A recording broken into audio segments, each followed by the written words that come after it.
El tercer día del ciclo de conferencias del octavo aquelarre matemático. Bueno, hoy Iván nos va a hablar de una característica de Euler no tan geométrica. Ok. Bueno, escuchamos a Iván. Bueno, ya empezamos un poco tarde, así que creo que iré, bueno, no tan rápido, pero comenzaré un poco por hablar. Bueno, yo lo que les voy a hablar va a ser un poco sobre la característica de Euler, ¿no?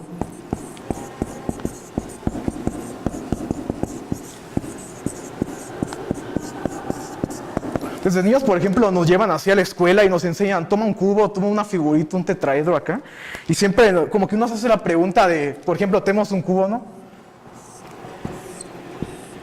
Disculpen que dibuje tan horrible, digo, por eso no estudio arquitectura, la verdad. Pero, entonces dibujamos un cubo, ¿no? Y nos preguntan, ¿cuántos vértices tiene, cuántas aristas y cuántas caras? Entonces lo que yo, por ejemplo, digo, pues por ejemplo, sabemos que tiene caras. Si las contamos, pues tiene 6, ¿no? Por ejemplo, ¿cuántos vértices tiene? Tiene 8, ¿no? Y por ejemplo, aristas, si las contabilizamos, pues nos dan 12. Y hay un numerito muy chistoso que nos enseñan desde niños que le definen como la chi, que la característica de Euler de una figura, en este caso le voy a poner de un cubo, siempre le definimos como vértices menos aristas más caras, ¿no? Que si hacemos la suma, pues nos va a dar 8 menos 12 más 6, lo cual nos da menos 4 más 6, nos arroja 2, ¿no? Entonces, esta cosa nos arroja un 2. Ahora, luego nos enseñan el tetraedro, ¿no? También.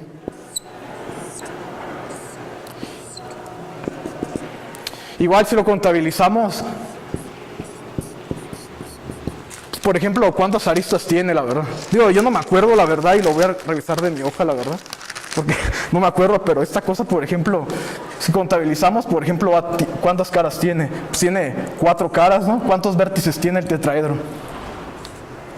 6, ¿no? 1, 2, 3, 6. Y, por ejemplo, ¿cuántas aristas?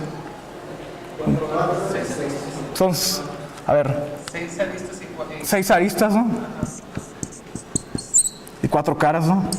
Igual hacemos la misma suma y ¿cuánto les va a dar acá? Caras menos vértices menos aristas. No, miento, ¿cuánto? Vértices menos aristas les va a dar menos 2, más 4 les da 2, ¿no? Entonces nos da 2. Y si nos seguimos con los demás sólidos platónicos, también nos va a seguir dando 2. Entonces, ¿qué está pasando aquí? Es común que nos dé 2 o nada más pasa en este mundo, o si lo extendemos a otro mundo, pues también, a otro espacio más. ¿Cómo sabemos? Entonces, ese es el primer punto que se preguntó por Poincaré a finales del siglo XIX de qué tan que la característica de Euler podría servir para... Chicos, están revisando las puertas de emergencia, van a sonar las alarmas, entonces no pasa nada, únicamente se están revisando las puertas, ¿sí? Okay. Sí. Bueno, entonces, Poincaré se preguntaba de qué invariantes podemos encontrar, que es algo muy importante, por ejemplo, en el estudio de las matemáticas. Por ejemplo, cuando tenemos dos espacios topológicos, seamos como dos funciones, por ejemplo, queremos encontrar qué invariantes tiene, cómo sabemos que dos espacios son homeomorfos, qué tiene. Y ese es el punto clave de la topología algebraica, es decir, cómo encontrar un invariante interesante acá. Entonces, eso fue lo que motivó a la topología algebraica, al primero establecer lo que es grupo fundamental, homología y pasar posteriormente a cohomología. Entonces, nosotros podemos una característica de Euler geométrica aquí en este caso, pero hay una manera de extender unas características de Euler, pero para espacios pues que ya a lo mejor no son tan geométricos o que nuestra geometría ya no es visible a nuestro espacio. Entonces, yo lo que les voy a hablar va a ser un poco de cómo podemos extender estas características de Euler, pero para ciertos espacios acá. Entonces, pues este es el comenzador de mi título. Ok, esto es lo que les platiqué. Tenemos vértices menos aristas más caras y posteriormente se encontró que era un invariante topológico. Entonces, antes de... Bueno, eso todavía no omítalo un poco. Hay un borrador porque quiero... Ok, gracias. Entonces, pues ya tenemos la característica de Euler acá, que geométricamente nos dice cosas muy, muy interesantes. Entonces, ahora vamos a ver un poco. Nosotros desde álgebra lineal nos enseñan un poco espacio vectorial, ¿no?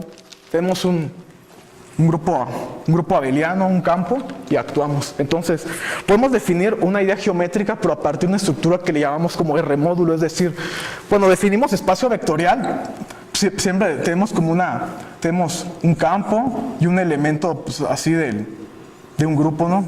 G así. tenemos un campo actuando.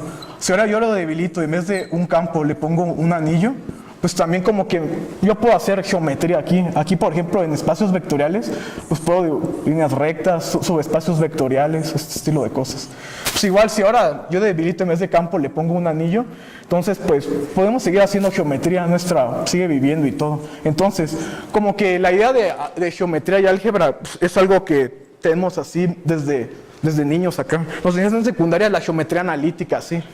Podemos dibujar circunferencias, elipses, de hecho, ¿no? Entonces, pues la ecuación de esta cosa es x cuadrada más y cuadrada igual a 1. Esta, pues, x cuadrada entre a cuadrado igual a 1, ¿no? Son como las ecuaciones que modelan estos lugares geométricos y todo. Entonces, ahora lo que yo quiero hacer un concepto es cómo podemos definir una geometría pero en otro espacio. Entonces, pues la idea va a ser trabajar un poco, pues, en vez de un espacio vectorial, lo debilito por un anillo. Supongo que aquí todos saben que es un anillo, ¿no? Así. Okay. Entonces, lo debilitamos, ahora de que sea un campo, le metemos un anillo. Y entonces, supongamos que tengo una estructura de módulo acá, que es lo que les voy a definir ahí en mi diapositiva. Vamos a definir lo que es un complejo de cadenas. ¿Qué es un complejo de cadenas? Pues vamos a una sucesión exacta corta, ya sea de R módulos, anillos o cosas así. De hecho, aquí me equivoqué, esta es corta. Un complejo de cadenas puede ser una infinidad acá. Tal que al componerlo dos veces, me arroja el cero, es decir, y tenemos que la imagen está contenida en el kernel. Esto pues, nos va a entender el concepto de qué es homología, algo que queremos trabajar después. Entonces, vamos a definir las estructuras cocientes. Pues siempre que hacemos sucesiones exactas cortas, como hablamos de módulos, pues tenemos una estructura algebraica, ¿no? Por ejemplo, A1, A2, A3 nos estamos yendo. Como esas son estructuras de álgebra, pues tiene un kernel, tiene una imagen y todo. Que la sucesión exacta sea corta es que la imagen tenemos un phi y un psi, tenemos que la imagen de phi coincide con el kernel de psi. Entonces, esta contención siempre ahorita pasando a la anterior, o ¿cómo me regreso? Bueno, ya, diablo. ¿Con esto? Ok, creo que ya me pasé. Ok, gracias. Ok, sí. Esta cosa de que la imagen de delta siempre está contenida en el kernel es lo que nos permite definir como cocientes de grupos y esas cosas. Entonces vamos a definir un grupo de homología. Así, como le puse ahí, ¿para qué lo escribo? Un cociente como el kernel, módulo la imagen. Esos son los famosos grupos de homología que se trabajan en todas las estructuras algebraicas. Y ahorita me dirán, pues ¿esto qué tiene que ver con geometría? Pues tiene algo bastante. Como esta cosa que les enseño ahorita, el grupo de homología es kernel, módulo, imagen. Eso tiene estructura de grupo, R módulo, como lo quieran ver. Tiene una dimensión, es decir, la dimensión de esa estructura es lo que le llaman topología algebraica como el número de Betti. Es decir, el késimo grupo de homología de eso es el número de Betti. Y todavía seguimos, ¿qué tiene que ver esto con geometría? Pues tiene muchísimo que ver, porque podemos definir la característica de Euler en un espacio así topológico complejo CW como la suma de números alternantes por los, por los números de Betti. Esa es como la definición abstracta de una característica de Euler. Entonces, nada más que esta cosa, pues, tiene sentido geométrico así. Digo, si lo dibujan, pues como que tiene sentido aquí, pues ya lo podemos. Esto es como la definición formal de característica de Euler. Entonces, pues tenemos esto, damos una primera aproximación de la característica de Euler. Entonces, mi motivación de la charla no fue hablar de topología algebraica, ni invariantes, ni esas cosas. Digo, se los menciono para motivar la idea que tenemos. Entonces, hay una estructura muy, muy particular que se llama complejos de Koszul. Que esta estructura surgió en los años 50, 60, cuando Koszul estaba trabajando en álgebras de Hopf, es decir, álgebras tensorializadas. Y él quería como tratar de extender una idea de número de características de Euler para espacios un poco más, que en sí cuando uno los ve como que dice, pues esto qué demonios tiene que ver con geometría o por qué. Entonces, Cuando Kosul estaba trabajando en álgebras de Hopf, se preguntó, ¿podemos definir una teoría de homología así, definir sucesos exactas, cortas, definir imagen, kernel, a partir pero en estructuras más arbitrarias? Pues efectivamente sí, la respuesta es cierta acá, solamente que ya no se ve cuando uno dibuja tetraedros, poliedros sí se ve, y en topología algebraica la característica no es un invariante muy importante. Pero si ahora nos vamos a espacios más arbitrarios, pues como que, ¿qué onda? Entonces, la primera receta para ver que efectivamente los complejos de Kosul, efectivamente es un complejo de cadenas, pues es definir que este tiene una estructura de módulo, esto tiene morfismos y que efectivamente, otra cosa que se me pasó a decirles, cuando componen los morfismos de cadenas delta de alfa 1, composición delta de alfa, que les arroja el 0, efectivamente los complejos de Kosul lo cumplen también. Entonces voy a platicar un poco de esto y al final vamos a definir una característica de Euler también para los complejos de Kosul. Antes un poco de historia. Pues Kosul nació en el 1921, como les digo, estaba trabajando en álgebras de Hopf y de hecho lo curioso es que él fue un segundo miembro de la generación de los Bourbaki acá, esos que tienen esos libros medio interesantes acá. Hay un libro de análisis de Bourbaki muy bueno, se los recomiendo que lo lean también acá, muy interesante. Hay uno de conmutativa, no recuerdo también, pero muy bueno también. Entonces, Kosul trabajó en esas cosas y entonces fue lo que hizo esto. Aquí ya se empieza a ver un poco feo así la notación y todo. Pero por ejemplo, si no están relacionados con un poco de producto tensorial, pues les platico más o menos qué es el producto tensorial así, pero en módulos y eso. Entonces vamos a definir un poco de qué es el producto tensorial. Entonces, pues podemos lo pueden hacer hecho para espacios vectoriales en un curso. Pueden definir, por ejemplo, un producto cartesiano de dos espacios vectoriales. Aquí va pues el simbolito de tensor. Y dan, por ejemplo, otro espacio Z. Entonces dan una función bilineal que vaya una H. Dan una G aquí. Entonces va a existir un único F, tal que que F, composición H, les da G, ¿no? Y el tensor, ¿cómo lo definen? Como estamos trabajando con parejas y todo, pues entonces la relación de equivalencia pues la definen de esta manera. Muchas gracias. Va.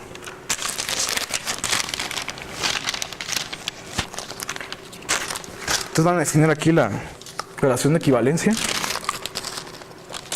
Por ejemplo, a cada elemento V que esté en W, le ponen, por ejemplo, V1 más V2 de W. Esa es la construcción clásica que dan, pues, por ejemplo, en todos los cursos así, que de hecho definen como una relación de equivalencia y a partir de eso pues, pueden construir. Y pues la otra cosa es que C de V de W, esto pues lo ven como C de V de W y C, ¿cómo le hago? Okay. Sí, C de...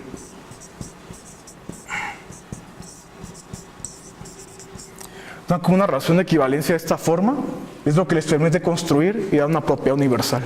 Esto es el primer acercamiento a los tensores. Entonces, lo que yo estoy aquí son una estructura parecida a los tensores, que es el producto exterior, que lo definen como una cuña, así. Esta cosa cumple esta propiedad clásica que tenemos aquí, que por ejemplo, no creo que ya ni lo puse, ¿ok? De hecho, estas cosas podemos construir un producto exterior a partir de un producto tensorial, dando con productos alternantes, es decir, esta cosa es 0 para todo V. Y además cumple la propiedad esta de que si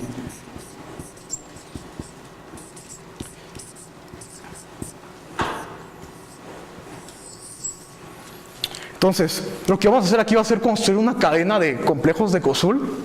Es decir, cada uno de estos, como me estoy tomando una base, puedo verlo como un módulo libre, es decir, piénsenlo como espacio vectorial, algo que tiene una base acá, y defino una asociación exacta a corta, es decir, tomo todos mis tensores de todo mi producto exterior de esta forma.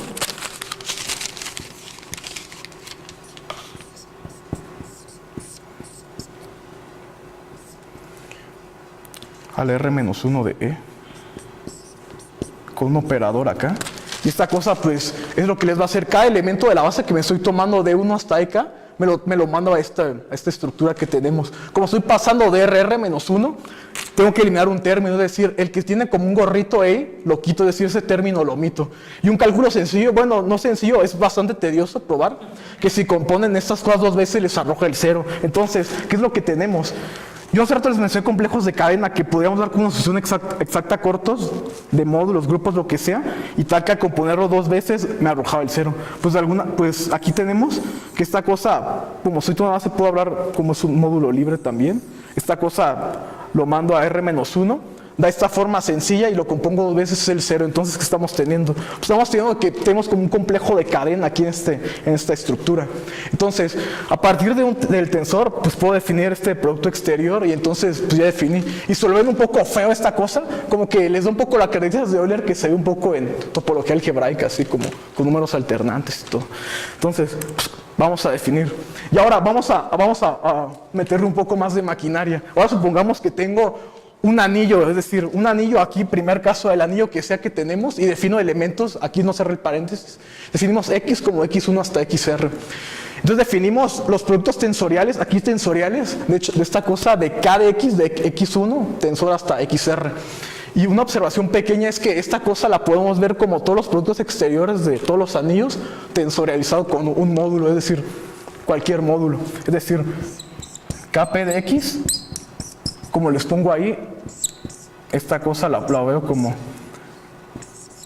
R tensor, el módulo. Y esta cosa, como ya les dije, tiene una base, lo compongo dos veces, bla, bla. Hablamos de un complejo de cadenas. Y ese es lo que le llaman el complejo de Koszul, esta cosa. Son un producto exterior tensorializado con un módulo acá. Entonces, ahora, bueno, aquí está, de hecho, es el complejo de Koszul. Y el grupo de homología igual está definido como el kernel de I, tensor, la imagen del como es un módulo, tomar un 1 y todo. No hay problema acá. Entonces, pues ya tenemos esta cosa.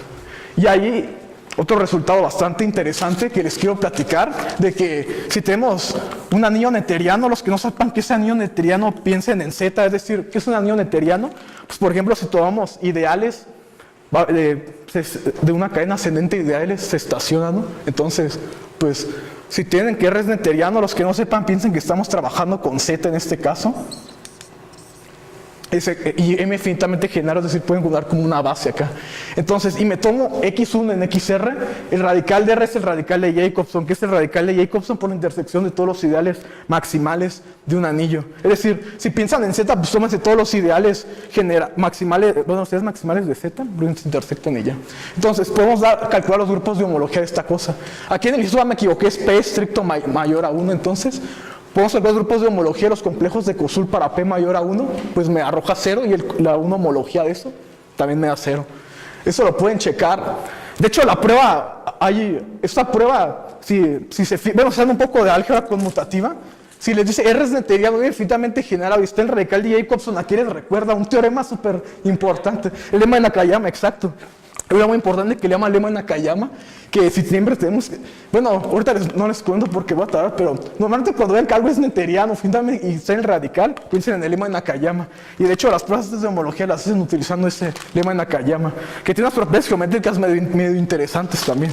Entonces, pues ya calculamos los grupos de homología. Y también, si saben topología algebraica, cuando calculamos grupos de asociaciones cortas, podemos encontrar una asociación exacta larga de grupos de homología. Pues para complejos de Koszul pasa lo mismo. Si usamos el lema de la serpiente, que se ve en cursos de álgebra homológica, podemos encontrar una asociación exacta larga de complejos de Koszul también. Que igual lo pueden probar acá con cacería de elementos o propiedades homológicas también. Y esta cosa es como los resultados más interesantes. ¿Por qué? Bueno, aquí cuando lo ven se ve medio feo, pero por ejemplo en topología algebraica hay un resultado muy interesante que te dice que si tenemos una variedad topológica compacta y es reorientable, entonces los grupos de homología, dimensión n, entonces el iésimo grupo de homología es isomorfo a eso. Entonces, hay uno que es la dualidad de Poincaré. De hecho, si lo ven feo, así, como horrible, pues les recuerda esta cosa, la dualidad de Poincaré. Estamos hablando de un estilo de dualidad de Poincaré, pero por ejemplo, en complejos de Koszul acá. Y como que todavía seguimos viendo, órale, hay una conexión entre la topología algebraica y un poco de complejos de Koszul acá. Y esto, pues, de hecho, complejos de Koszul, pues, como que a mí sí me sorprendió este resultado porque dije, wow, vi el tema de dualidad de Poincaré y hay un análogo acá. Entonces, pues ya podemos, la construcción es usar un poco de teoremas coeficientes universales, propiedades de ese estilo y todo. Bueno, esto no va porque... Bueno, sabemos un poco de grupos de torsión, ¿no? También, que consiste, su grupo de torsión, un abeliano, consiste de todos los elementos de orden finito. Es decir, cuando hacemos un cociente que era en el módulo imagen, tiene una estructura de grupo, podemos encontrar elementos de orden. Y al igual que en topología algebraica, los grupos de homología, los complejos de Koszul, no son, pues, por ejemplo, muchos no son libres de torsión y esas cosas. Vamos a ver un poco de aplicaciones de los complejos de Koszul. Entonces, una aplicación interesante de los complejos de Koszul es para sucesiones regulares, que es una cosa que les voy a definir ahorita. Entonces, damos un módulo no cero, un anillo local. Los que no sepan qué es anillo local, pues piensen que es un anillo que tiene un ideal maximal. Es decir, vemos una sucesión de elementos en como es un anillo local, solo tiene un único ideal maximal. Vemos una sucesión de elementos en ese ideal maximal. Entonces, si tenemos esa sucesión regular en ese módulo, si los elementos que me tomo no son divisores de cero en el cociente. Por ejemplo, ¿qué es un divisor de cero? Por ejemplo, si tengo el producto de dos elementos y me da cero, entonces me va a decir que A es cero o que B es cero. Eso es que sea un divisor de cero. Pero, por ejemplo, si estamos en Z, por ejemplo, 3 por 2 en Z2, a ver, no. Z6, ¿no? Tenemos que 2 por 3 son 6, ¿no? Entonces, tenemos un producto de dos elementos y uno de cero que les da cero. Esto, pues, no es un divisor de cero. Entonces, lo que tenemos que asegurar aquí es que para cualquier producto de dos elementos que nos tomemos en el anillo, entonces, si el producto es cero, alguno de los dos es cero en el cociente de ese módulo. Entonces, pues, ya que les definí eso, podemos encontrar una sucesión regular, podemos encontrar una resolución libre en una sucesión regular. Entonces, si no saben qué es una resolución libre, pues se los platico.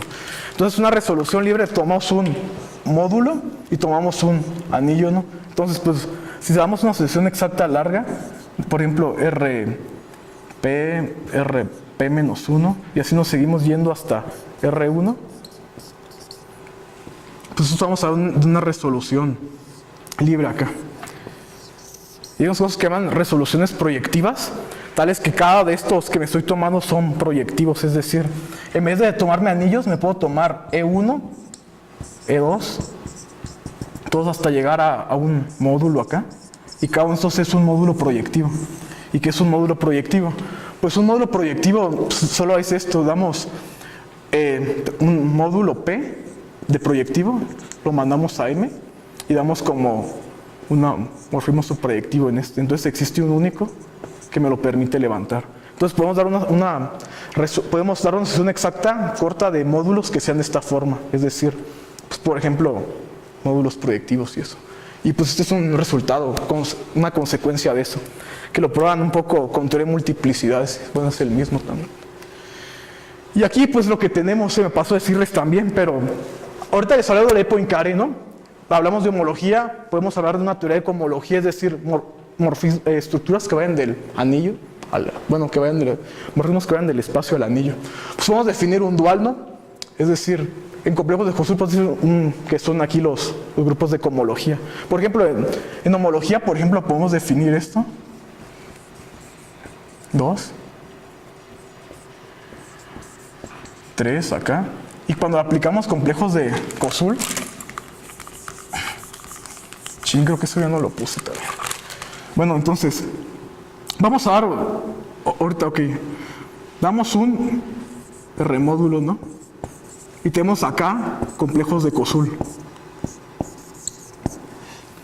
No, entonces lo que yo hice fue, por ejemplo, si doy un módulo N a M y defino un F, entonces podemos hablar que se va a dar con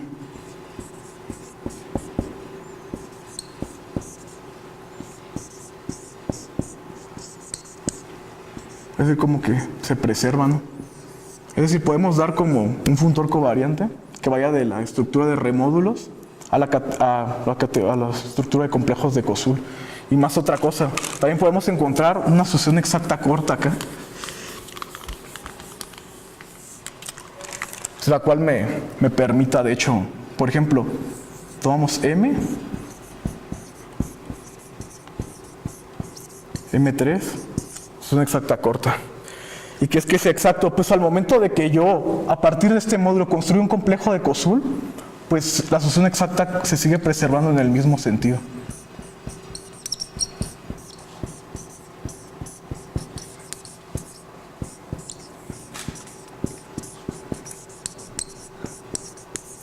Esto es que pues estamos hablando con una sucesión una exactitud de sucesiones exactas cortas. Y pues los complejos de Koszul lo preservan, que es algo padre, la verdad. Entonces, pues vamos a seguir dando un poco de esto. Entonces, podemos definir la característica de Euler, pues, del complejo de Koszul de esta manera, ¿no? Entonces, podemos dar una característica de Euler también, así igual -1 la hay de todos los de estos, y damos una solución exacta corta, como les digo, de complejos de Koszul en este caso. Entonces la característica de Euler del elemento del medio coincide con la suma de los otros dos, ¿no? Y entonces pues, bueno, ya les hablé de complejos de Koszul, ya les hablé un poco de este. ¿Me puedo regresar? Es que creo que hay algo que, no sé, que quería dar y no salió, a ver. Ok, ya lo vi. Ok, este sí salió. Pues aquí es lo que les platicaba ahorita. Que podemos dar una relación funtorial entre remódulos y complejos de Koszul, ¿no? Podemos dar un morfismo entre, en este caso, módulos libres. Entonces, pues, es un morfismo cada uno de complejos de Koszul. Y además, como les digo, es exacta corta. Es decir, podemos dar una solución exacta corta aquí y como complejo de Koszul me lo preserva. Aquí igual son estrellitas, no es el mismo alfa. Estamos pasando al otro. Entonces, podemos dar, como que se sigue preservando igual toda la estructura que tenemos.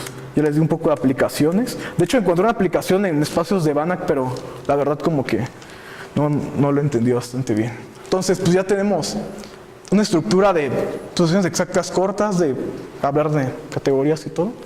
Y pues ya entonces defino la característica de Euler de un complejo de Koszul. Es decir, la cosita que les dije al principio de tetraedros, cubos y todo, pues lo podemos extender a espacios topológicos y a complejos de Koszul. Dado que el complejo de Koszul pues es una teoría de homología, cohomología, como le podemos hacer.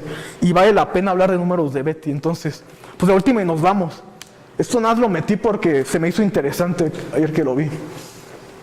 Pues por ejemplo, hace rato les estaba platicando un poco de elipses y todas esas cosas, bla, bla. Es decir, como que ceros de polinomios, ¿no? Entonces, cuando hablamos de ceros de polinomios, hay un área bastante interesante en las matemáticas que se llama geometría algebraica, que podemos definir así burdamente un conjunto algebraico como ceros de polinomios y eso. Es decir, pues por ejemplo, podemos definir f de x como y, como x cuadrada más y cuadrada menos 1. Es decir, los ceros de polinomios pues, son los que pues, me permiten hablar de esta estructura. Entonces, en la geometría algebraica se estudian algo muy interesante que son conjuntos algebraicos.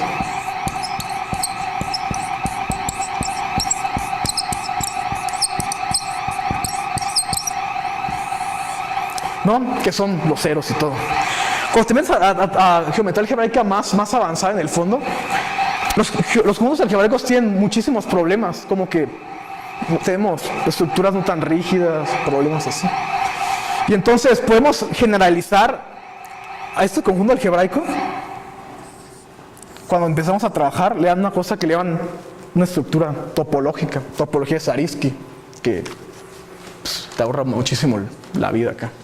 Entonces, vamos a ver ahora un poco, cuando los conjuntos algebraicos se meten en problemas, podemos pasar a otra estructura bastante interesante en geometría algebraica, que es algo que se llama como esquemas. ¿No? Ya es como algo más profundo. Entonces, para definir esquema, pues vamos a definir un espacio anillado. ¿Y qué es un espacio anillado? Pues damos un espacio topológico y una cosa que le llaman una gavilla estructural acá, que es una cosa que se preserva bajo pegado y todas esas cosas. Luego lo pueden checar acá. Entonces, esta cosa es un espacio anillado, ¿no? Entonces,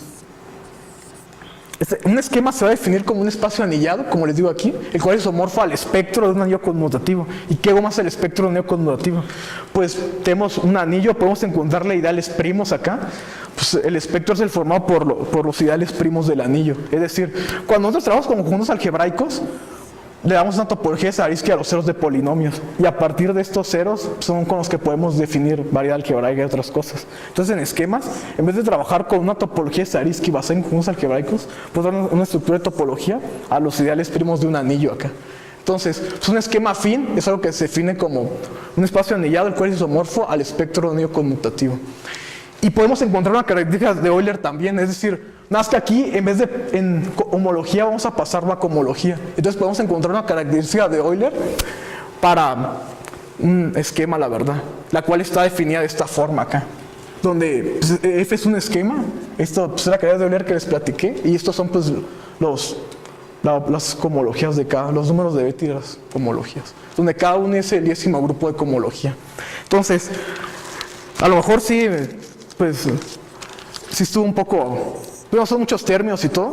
Lo único que quiero que se lleven más o menos es que la característica de Euler, pues, surgió como una cosa geométrica pues muy boba a lo mejor. Cuando uno es niño, pues como que no, pero cuando ya te empiezas en matemáticas, pues como que es algo que sale muy común acá.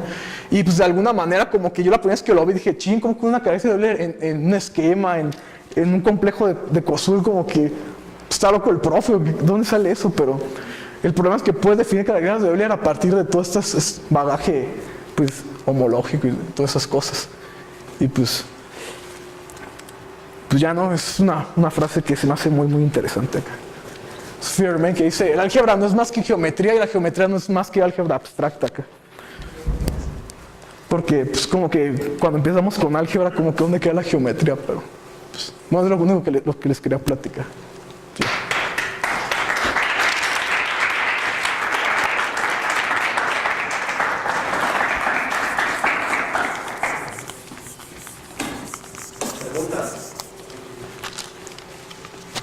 ¿Qué?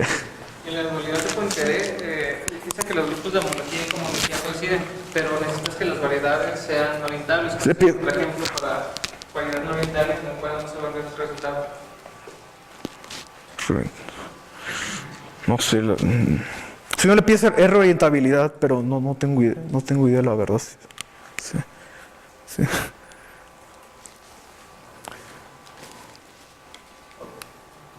¿Otra pregunta?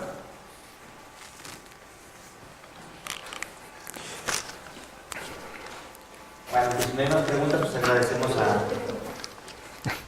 allá. Pues es que la característica de Euler te da cierta información geométrica, Sí. ¿no? O sea, en el álgebra, ¿qué información te está, o sea, qué te está codificando, ¿no? O sea, que tienes ahí como la característica de haber metido una codificación de qué tantas cosas borras sabe o algo de esto, ¿no? Entonces, Sí, de hecho es como... ¿qué te dice de álgebra? Es que, por ejemplo, en complejos de Koszul se utiliza muchísimo en geometría algebraica y hay un resultado que te dice que la característica de Euler, bueno, ya no lo pude platicar, pero esa cosa coincide con una cosa que se llama el polinomio de Samuel por ejemplo, bueno, exacto. Es que esta cosa está relacionada con una cosa que eran multiplicidades, es decir, y de alguna manera como que la característica de Euler te permite encontrar como multiplicidades, ese estilo de cosas, así como cosas repetidas y eso. Está como una información geométrica. Digo, ya en abstracto no lo ves, pero como que si lo bajas es como la idea que te está dando acá. Son resultados. Y de hecho probar eso de que la característica de Euler coincide con el polinomio de Samuel, así de un módulo, pues es bastante pesado, esas cosas, sucesiones espectrales y otras cosas muy pesadas. Pero sí te da como es una idea geométrica, son invariantes de lo que estás trabajando. Y de lo de la dualidad de Poincaré, es que pues, en el caso de variedades diferenciales, pienso en inmutabilidad porque es la integral, lo defines a través de la integral. Es que lo puedes definir así en varias topológicas a secas ahí también. Que es, por ejemplo, en el Hatcher, en esos libros viene dualidad de Poincaré, pero así en topológica. Y ahí pues como que no, según yo no puedes hablar como de integral, no así en varias topológicas. Sí, bueno, sí lo puedes analizar más. Sí. Sí. Sí, es más interesante que salga como una tipo de dualidad de Poincaré en una estructura así rara, no como un complejo de Koszul también. Y pues al final debe de referirse como a una cuestión lineal, o sea, como un mapa lineal, o sea, que sustituya la integral. Sí, Eso es como sí, sí, de hecho. Sí, exacto. Sí, pues luego, por ejemplo, dualidad de Poincaré sí se pone bien feo. Bueno, es un tema bastante pesado. Sí, pero sí Sí, de hecho es lo interesante, ¿no? Por ejemplo, en topología luego como que hablas de cosas como invariancia homotópica, escisión y todo. Pero por aquí, por ejemplo, en complejos de Koszul no tienes nada de escisión ni Mayer-Vietoris, como eso es más propio topológico. Invariancia homotópica sí lo tienes, de hecho. Puedes definir una homotopía en un complejo de Koszul también. Pero sí, ya hablar de las otras cosas, lo que le llaman como axiomática homológica que hacen en topología algebraica, pues muchas ya no se tienen aquí. Pero al final como que pueden ser cargas de Euler número que es lo mismo que defines también. Y de las definiciones, nunca se te puede hacer demasiado grande. ¿Cuál para el tipo de ley pueden caer aquí en Koszul o te refieres? No solamente la dualidad de conjugaciones, sino los grupos de homología o de homología de estas cosas que son, como una banda igual que decías de estas que a veces nos daban aplicaciones en espacios de Banach. Ah, sí encontré, es que últimamente están usando un poco de cosas de complejos de... Es que cuando calculan como espectros de operadores no acotados en espacios de Banach, están metiendo como estructura de complejos de Koszul, así como para calcular todo eso. Lo leí, pero ya no investigué más porque sí está un poco difícil. Ya, pero bueno, mi pregunta es, ¿se sabe si todos los grupos, si para cualquier teoría de homología o de homología, los grupos siempre son las dimensiones, cuando tengan crossover de dimensión? Sí, puedes definir un... Pero siempre son finitas. Las dimensiones de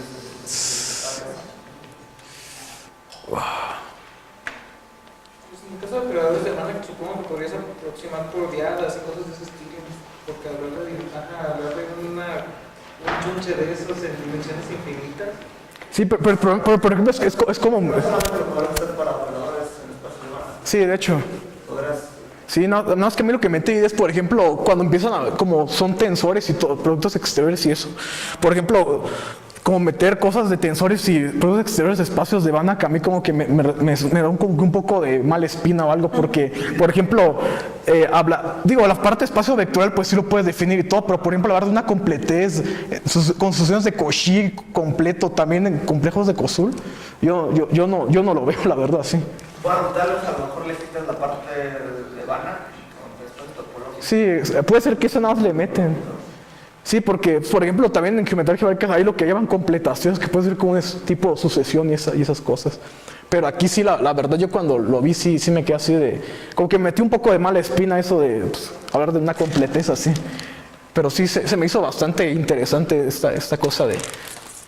más características de Euler. A mí se me sorprendió la primera vez que vi características de Euler en estructuras así bien marcianas, porque uno desde niño como que está acostumbrado a eso. Ya no se entera después por topología algebraica que fue como una motivación, incluso como Poincaré.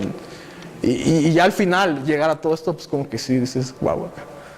Sí, no sé. Pues estaría bien eso de espacios de Banach como checarlo. Yo lo encontré así, pero no. A lo mejor, como una cuestión que explota la dimensión. Sí, exacto. Sí, estaría muy exacto.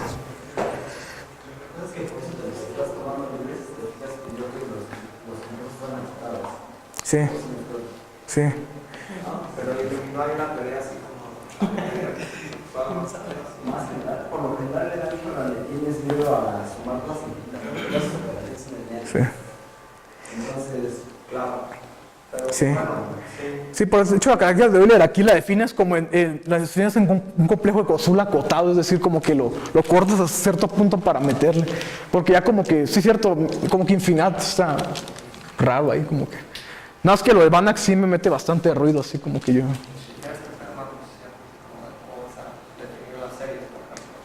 Sí. y si te tomas como... De hecho, definir tensor con infinitas variables, o sea, tensor infinitamente, no creo que sea posible por el álgebra. Sí, pero por ejemplo en Koszul todo lo defines desde un cierto P y lo vas bajando. O sea, para cosas infinitas, o sea, tomar productos tensoriales generalizados, Vía álgebra, no creo. O sea, como que lo vas haciendo finitos y como, por ejemplo, o sea, no sé, como el límite directo, el límite singular, Sí, Sí, exacto, de hecho. pero vía álgebra no. Sí, o sea, como que lo haces teórico, pues, o sea, como que no sé cómo. Sí, exacto.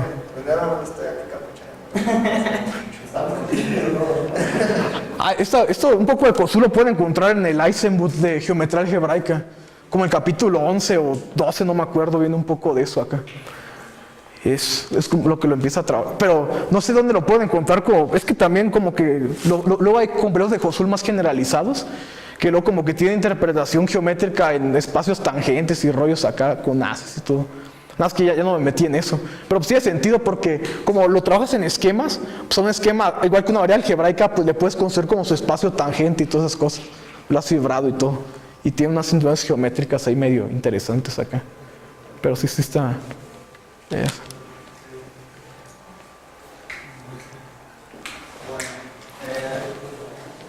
Bueno, otra pregunta, ¿alguna otra pregunta? Sí. Y ahora te vamos a pedir, por favor, Iván, que si haces una pregunta al público para que se gane una taza. Ok. Chin. No sé, a ver qué preguntarles. Ok. A ver, ¿de qué nacionalidad es este COSUL? Entonces, Bueno, sí. Bueno, aquel vato ya levantó la mano. Bueno, sí. Tú eres el que dices. Bueno, voy a hacer otra entonces. A ver. El que la levante la mano primero tiene la palabra. Ok. Chin. No, vamos a ver. ¿En qué año nació? Está muy difícil. Chin. A ver, es que ¿alguien se le ocurre una buena pregunta? Ay, ¿qué puedo preguntar?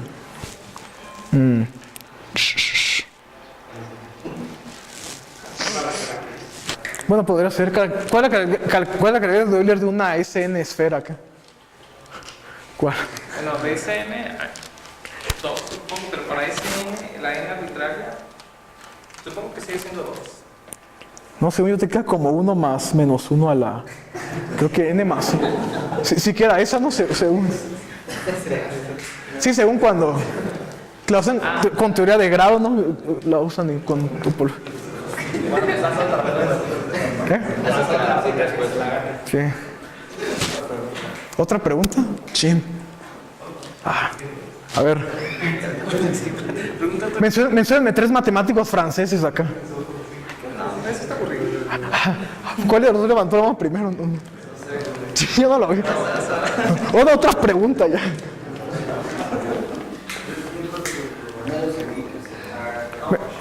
Ya, o bueno, ¿qué otra pregunta? A ver, menciónenme. Algo no matemático para que... No, es que tiene que ser matemático, ¿no? Menciónenme.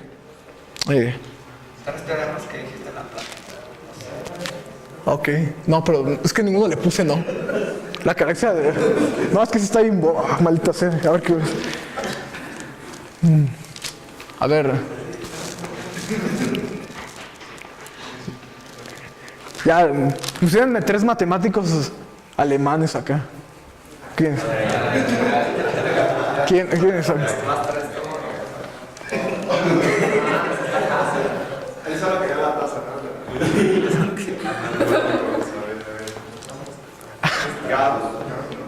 ¿no? No, Gauss era francés. No, Gauss es francés. Gauss era francés. Seguro, sí, no, o sea, es que en ese tiempo no existía Alemania, entonces...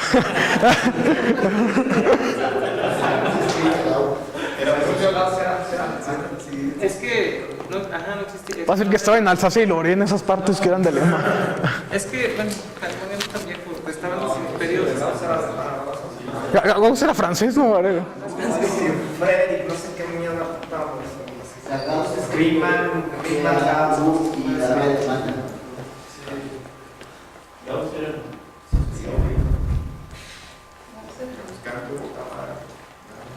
¿Sí saben alguno?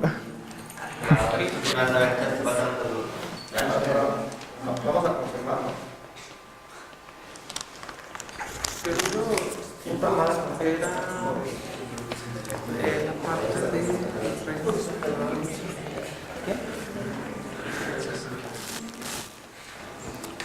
No, ya, mucho tiempo. Sí, pues ya. Gilbert sí era. Bueno, ese está. Hugh Moller, el que tiene el libro ese de As, está.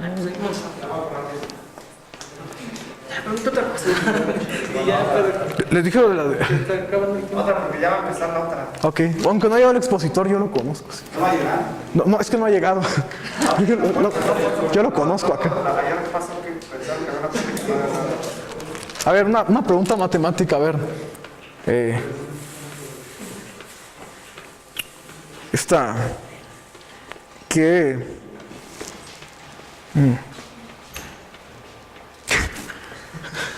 Está complicado, sí, a ver. La definición de un anillo deuteriano. Ándale, la definición de un anillo deuteriano, ¿quién se la sabe? A ver cuál es. Una anillo deuteriano sí. Bueno, es que ustedes son más chicos, ¿no? Esa es la cuestión también. Una cuestión más. Ok.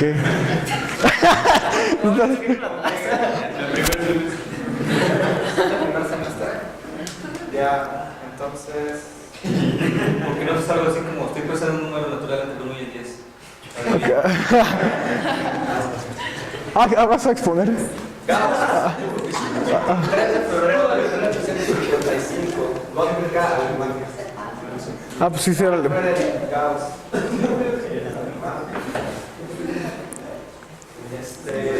No sé, una que todos puedan participar. un primer semestre acá. ¿Cómo se define una función o ya? ¿Qué topo? Una función de cálculo 1 R acá. ¿Qué están estudiando? ¿Qué semestre van acá? Está bien. A lo mejor Ya, Es una relación que no. Oye, tú consigues justo. Sí. A ver, entonces la pregunta y ya. Sí, ya se te conoce. pues ya, a ver qué.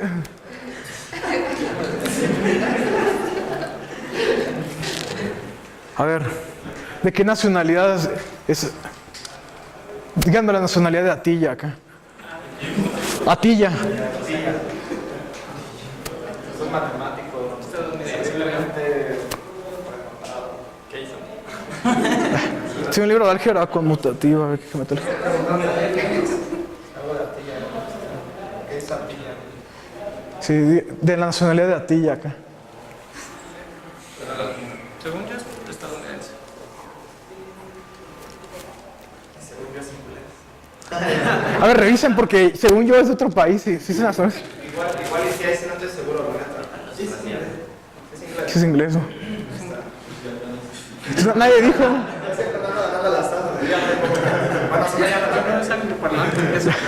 Y échense un volado entre ustedes que están de primer semestre para que sigan participando los próximos años. O sea, un disparo. El que gane el disparo se va a llevar.